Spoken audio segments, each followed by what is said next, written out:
Buenas tardes, mi nombre es Joaquín Bautista y este trabajo video es para la materia de control estadístico de la calidad, la unidad 1, la tarea 1. El maestro que nos imparte esta materia es el ingeniero Miguel Ángel García Cano y comenzamos con los temas. Vamos a ver lo que son las 7 herramientas básicas para el control de la calidad. Y empezamos con el primer tema. Este sería el 1.6.1, hoja de verificación. Este método se utiliza para reunir datos basados en la observación del comportamiento de un proceso con el fin de detectar tendencias por medio de la captura, análisis y control de la información relativa al proceso. Básicamente es un formato que facilita que una persona pueda tomar los datos de una forma y de un acuerdo al estándar requerido en el análisis que se esté realizando. Las hojas de verificación, también conocidas como de comprobación o de chequeo, organizan los datos de manera que puedan usarse con facilidad más adelante. Bien, aquí tenemos un ejemplo. En este ejemplo tenemos 3 áreas en las cuales observamos cómo entra la materia prima y herramientas requeridas para posteriormente convertirse en un consecutivo. Esto sería su operación siguiente en el proceso. En este caso es una fábrica de costura. Podemos ver por el insumo que está mostrando el ejemplo. Bien, interviene el área de corte, de confección y obviamente el almacén. Bien, entonces en el área de corte, ¿sí? Recibe un rollo de tela de 300 metros, ¿sí? Y después de procesarlo, lo regresa de nuevo, ¿sí? Al área de almacén como ya procesado, ¿sí? Como 800 patrones para 200 pantalones, ¿sí? Después llega ese mismo material, ¿sí? Ya con un primer proceso, ¿sí? Es recibido por el área de confección. Entonces estos reciben los 800 patrones para 200 pantalones, ¿sí? Y finalmente lo procesan en 200 pantalones, ¿sí? Después de ser procesado, el siguiente paso es regresarlos al almacén, ¿sí? Estos ya son recibidos como 200 pantalones, ¿sí? Y serán entregados como 200 pantalones. Entonces lo que podemos ver aquí es prácticamente de manera general, ¿sí? Los pasos y la transformación que la materia prima pasó o fue transformada, ¿sí? Esto es el primer tema, ¿sí? De las herramientas básicas de control de la calidad, ¿sí? El segundo sería lo que es un diagrama de Pareto, que es el 1.6.2. Un diagrama de Pareto es una representación gráfica de los datos obtenidos sobre un problema que ayuda a identificar cuáles son los aspectos prioritarios que hay que tratar. También se conoce como diagrama ABC o diagrama 2080 y su fundamento parte de considerar un pequeño porcentaje de las causas, el 20%, ¿sí? Y produce la mayoría de los efectos. El 80% se trataría pues de identificar ese pequeño porcentaje de causas vitales para actuar prioritariamente sobre él, ¿ok? El ejemplo es el siguiente. En una empresa textil se desea analizar el número de defectos en los tejidos que fabrica. En la tabla siguiente se muestran los factores que se han establecido como causantes de los mismos, así como el número de defectos asociados a ellos. Entonces aquí a nuestra izquierda podemos ver, ¿sí?, todos los factores que existen en esta situación, que son seda y el número de defectos, que son 13, algodón 171, TUR 105, tefetán 7, raso 7, encaje 8, lana 4, lino 9, satín 11 y viscosa 9. Bien, podemos ver aquí en nuestra gráfica de Pareto, ¿sí?, cómo están acomodados. Podemos ver que el algodón, ¿sí?, son 171, el tul son 105, la seda son 13, ¿sí?, el satén 11 y así sucesivamente de mayor a menor, ¿sí? En este lado o en esta parte de la gráfica tenemos lo que son las cantidades y aquí los porcentajes a los que estos llegarían, ¿sí? En este caso podemos ver que el algodón, son 171 defectos, prácticamente estamos hablando del 50% del problema. ¿Qué quiere decir? ¿Qué quiere decir? Que si nosotros enfocamos todo el esfuerzo para tratar de solventar la problemática o reducir el defecto en lo que es el algodón, ¿sí?, reduciríamos el 50%, ¿sí?, de la problemática. El siguiente, y esto representaría aproximadamente el 100% por ser 1 de 10, ¿sí? El segundo es el tul. El tul, vemos aquí que la cantidad de efectos son 105 y que estos abarcan aproximadamente el 30%. Entonces, podemos ver que atacando estos dos problemas, ¿sí?, sumaríamos el 80% o absorberíamos o solucionaríamos el 80% de los defectos o de la problemática que tenemos ahorita en este ejemplo. Esto es lo que básicamente es el diagrama de Pareto. En esto nos ayuda. Es una herramienta que es sencilla y que rápidamente podemos erradicar muy significativamente, ¿sí?, el porcentaje de defectos en cualquier empresa. El siguiente tema es el 1.6.3 y este es el diagrama causa-efecto.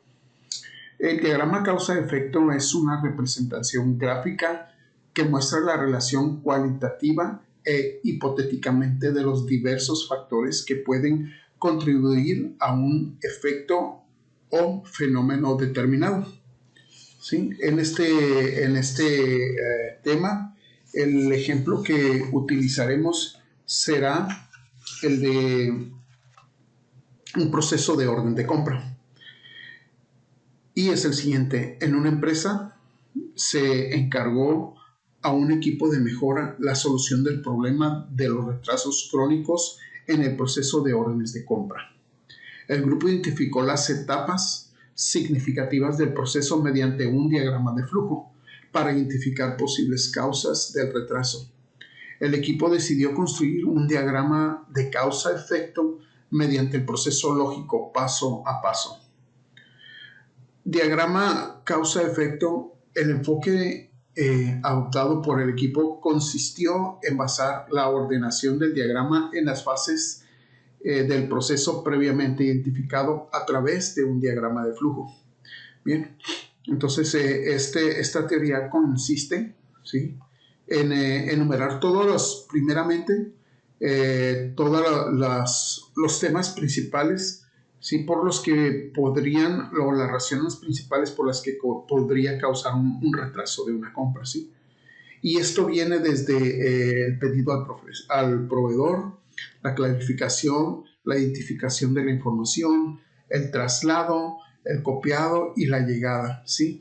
Dentro de todas estas fases, ¿sí?, de inicio, ¿sí?, existen varias situaciones por las cuales estos puntos no podrían darse o fluir, ¿sí?, de manera continua, y podemos de esta manera o por este medio de este diagrama ver a detalle, ¿sí?, o poder detectar a detalle donde el proceso dejó de funcionar y causó un problema, un efecto, ¿sí? En este caso, en el pedido al proveedor, dentro de ese grupo puede ser que el proveedor a donde mandamos el requerimiento o la requisición sea el equivocado, ¿sí? Si el pedido lo hacemos a una dirección equivocada, de igual manera no va a resultar, ¿sí? Si lo mandamos por correo y por alguna razón no inscribimos la dirección correcta, esto también puede causar que simplemente el pedido no surja, ¿sí? Eh, También puede suceder, ¿sí?, que hayamos pedido algo equivocado, que al momento de que los departamentos, cualquier departamento de interno venga y nos pida nos haga un pedido o traiga una requisición, ¿sí? Si este no es trae la información adecuada, pues el pedido va a estar totalmente equivocado, ¿sí? De igual manera, si al momento de la requisición no se pidió el número de parte correcto, las descripciones correctas, simplemente estas pueden causar que el no siga el proceso de compra y se detenga o cause un retraso, ¿sí? Después de eso, al recibirlo, si no si no lo entregas al destino correcto, en este caso, si lo requirió, vamos a decir, ingeniería de producción y lo entregas a procesos o lo entregas al almacén o lo entregas a calidad, pues obviamente también esto puede entorpecer, ¿sí? De igual manera, otra causa que es hablando de este tema, el copiado, o sea, la documentación, si no es la correcta, vamos por lo más simple, simplemente si no se mira bien la requisición, no puedes ver bien el número de parte o la cantidad, ¿sí? Pueden estos simplemente causar igual un retraso. Y por último, la que es la llegada, ¿sí? De las partes ya compradas, posiblemente del punto del proveedor a la compañía, ¿sí? Puede haber diferentes causas por las que causen un retraso. Que llegue maltratado, que no llegue la cantidad que se requirió, ¿sí? O igual que llegue doble. Todas estas situaciones son variables que aportan que una orden no se retrase, simplemente se retrase, ¿sí? Entonces, con esto podemos ver que el diagrama de causa-efecto podemos ver prácticamente todo el escenario, todos los puntos que hay que cuidar para que nos ayuden a que las situaciones se den como debe de ser. Bien, el siguiente punto es el 1.6.4, que es el histograma, ¿sí? Y el histograma es la representación gráfica en forma de barras que simboliza la distribución de un conjunto de datos.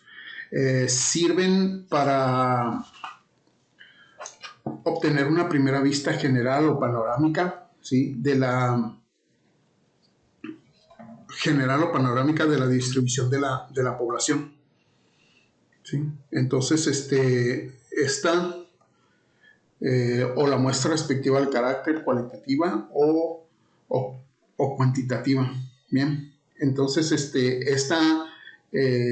tenemos el ejemplo que traemos es los datos son el número de espectadores en 32 partidos del equipo nacional, ¿sí? Entonces, está representado en miles. Lo que nos ayuda el histograma es que podemos obtener información muy precisa de un grupo de datos. En primer lugar, dividimos los datos en intervalos de igual anchura, ¿sí? Aquí están lo que son las clases, vienen siendo las clases.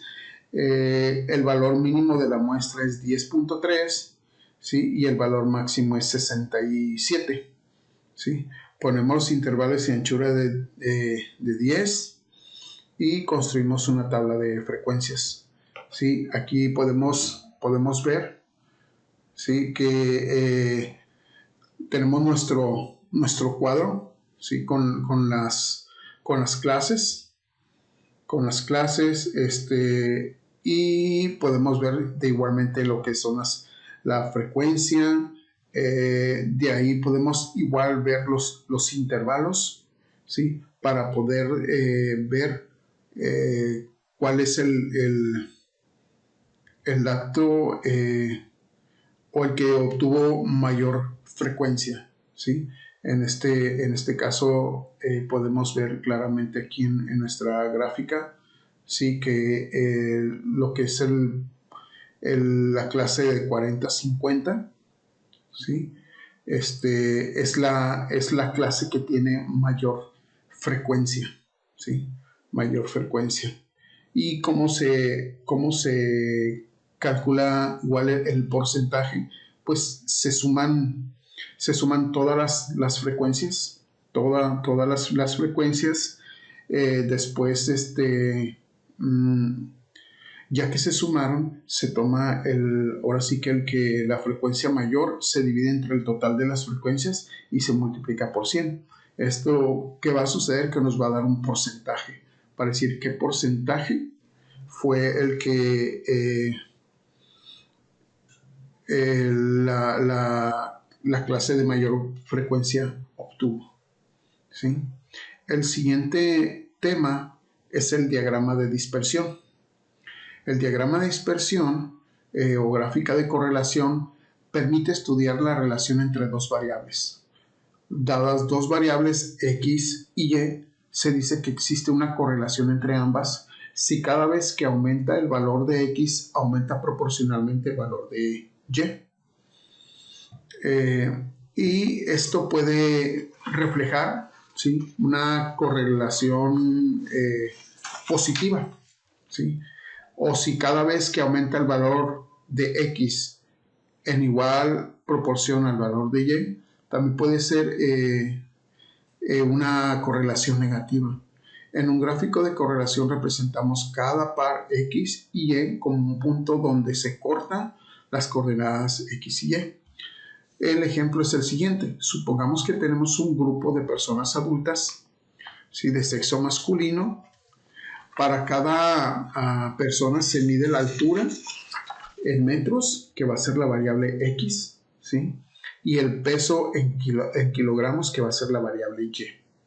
Es decir, cada persona tendrá un par de valores en X y Y, que son la altura y el peso de dicha persona. Entonces podemos ver todo el listado aquí de la cantidad de personas o el número de personas con su altura, ¿sí? Y con su peso. La manera en que esto va a ser es que se va a graficar el valor en X y el valor en Y, ¿sí? Entonces, lo que sucede aquí es que en el momento del corte, ahí se deja o se señala se puntea. En lo que es el corte de X y Y se puntea, ¿sí? Y se van a graficar cada uno de estos datos. Cada uno de estos datos, en este caso tenemos 50, ¿sí? Y entonces tú vas a ver que si el crecimiento en X es proporcional en Y, todo el grupo va a tener una tendencia, ¿sí? Va a tener una tendencia, en este caso podemos ver, ¿sí? Que hay una tendencia pareja y hacia arriba. Entonces, en este caso, se puede decir que es una dispersión positiva, ¿sí? Va a ser una dispersión positiva por el sentido que está tomando, ¿sí? Entonces vemos aquí otra cosa, que todos los grupos están de una manera están agrupados, ¿sí? No tenemos unos en un sentido, otros en otro sentido, o se puede decir un sentido cortado en donde se forman algunos grupos, sino que podemos ver que está todo proporcional. Esta es una manera de ver la tendencia de cada uno de los datos y poder medir muchos datos al mismo tiempo, ¿sí? El siguiente tema, ¿sí? Es estratificación. ¿Sí? Y la estratificación, el diagrama de estratificación, la cual consiste básicamente en un histograma,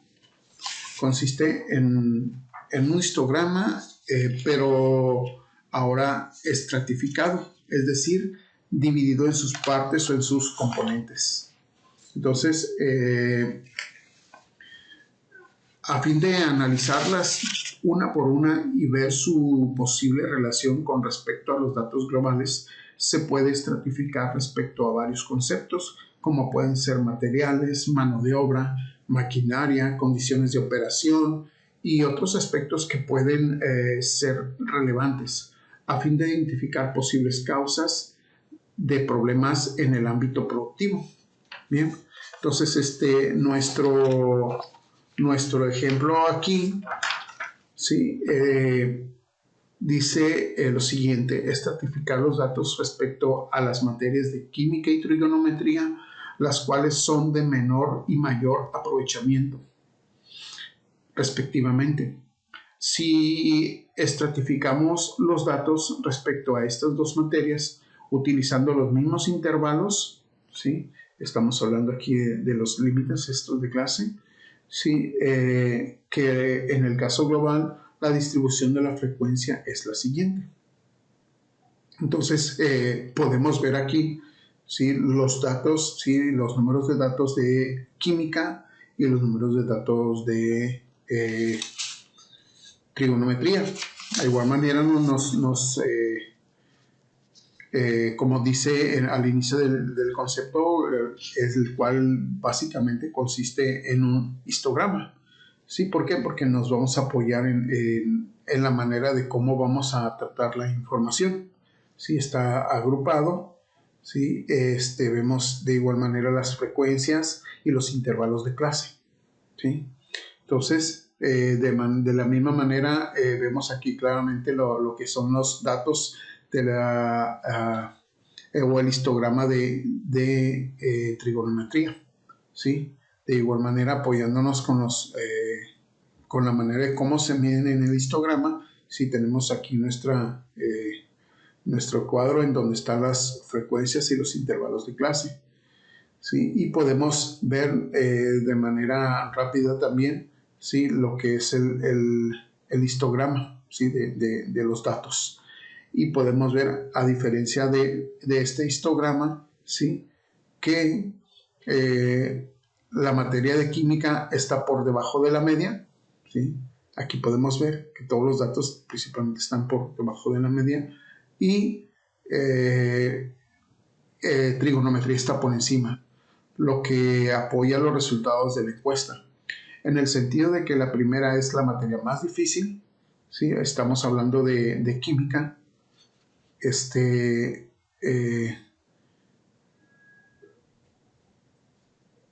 para los jóvenes, y la última de las mejores calificaciones es para ellos la más fácil.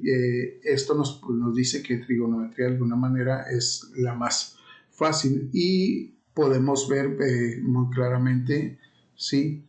Que el resultado o las calificaciones entre una y la otra son, pues, obviamente van a ser mejores, ¿sí? En la trigonometría. ¿Ok? Vamos por el siguiente punto, que es el 1.7, y es la habilidad y capacidad del proceso. Al planear los aspectos de calidad de la manufactura, es sumamente importante asegurarse de antemano de que el proceso será capaz de mantener las tolerancias. En las décadas recientes ha surgido el concepto de capacidad del proceso o habilidad del proceso, que proporciona una predicción cuantitativa de qué tan adecuado es un proceso.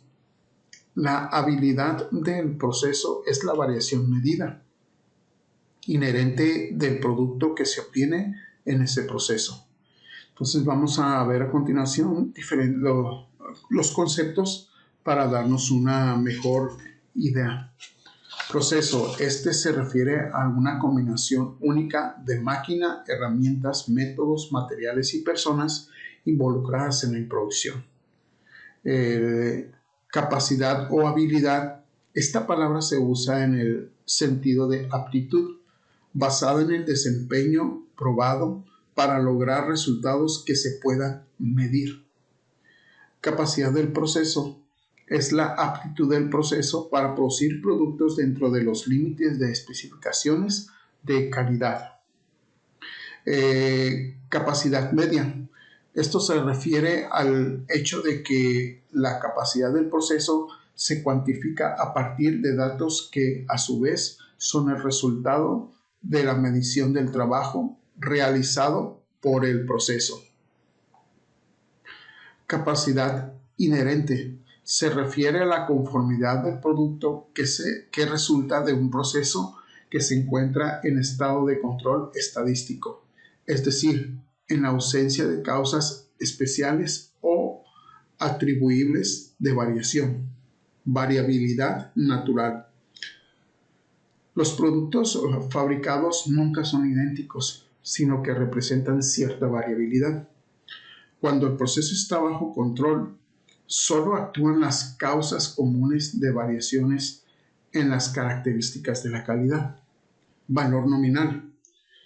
Las características de calidad tienen un valor ideal óptimo, que es el que desearíamos que tuvieran todas las unidades fabricadas, pero que no se obtienen, aunque todo funcione correctamente, debido a la existencia de la variabilidad natural.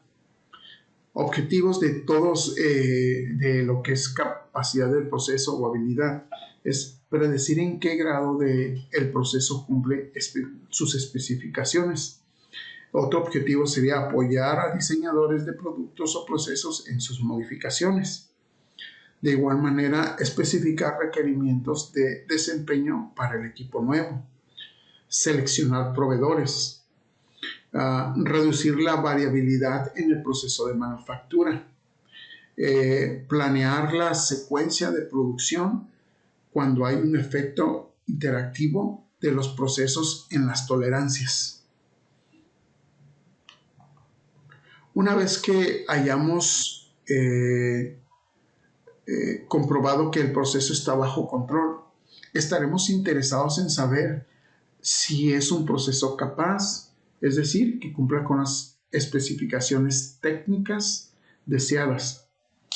Para determinar si un proceso es o no capaz, haremos uso de herramientas gráficas, histogramas, gráficas de control y gráficos de probabilidad. También utilizaremos los llamados índices de capacidad, que vendrán determinados por los cocientes entre la variación natural del proceso y el nivel de variación especificada. En principio, para que un proceso sea considerado capaz, su variación no debería representar más del 75% de la variación permitida. ¿Okay? Bien, entonces, viendo esto de manera general, este punto se refiere a que debemos ver la importancia que tiene un proceso, ¿sí? Y que a su vez, ¿sí? tenga la menor variabilidad posible, ¿sí? Esto quiere decir que el proceso está realmente controlado. También dice que hay una variabilidad natural de los productos, porque pues no todos los productos salen perfectamente iguales. ¿Sí? Los productos nunca van a ser idénticos y todos tienen una variabilidad entre ellos, lo cual cuando el proceso está bajo control, ¿sí? Solo este tipo de situaciones son las que vendrán a salir o vendrán a optar, ¿sí? Y de alguna manera con esto nos vamos a poder dar así de manera general qué tan controlado está la producción en el piso, ¿sí? Viendo todo esto, ¿sí? regresamos básicamente para concluir todo esto, nos vamos a respaldar, ¿sí? O vamos a usar las herramientas de lo que son las gráficas de histogramas, los gráficos de control, los gráficos de probabilidad, como lo estamos viendo aquí, ¿sí? Y para de manera general saber si la producción está bajo control en aspectos de calidad, la variación o la variabilidad no debe ser mayor al 75%. ¿Sí? Si nos apoyamos en las herramientas de histograma, en las herramientas de dispersión, por ejemplo, ¿sí? Nos vamos a ver, vamos a descubrir si las tendencias son positivas, si no está sobrepasando ese 75%. Todas estas herramientas, ¿sí? Nos van a servir para confirmar qué tan controlado está el proceso. Bien, ya habiendo hablado de todos estos puntos, este es todo el tema de la unidad número 1 y de la tarea número 1. Muchas gracias, maestro, por compartirse estos temas y espero que hayamos cumplido cubriendo todos los conceptos que usted esperaba. Gracias.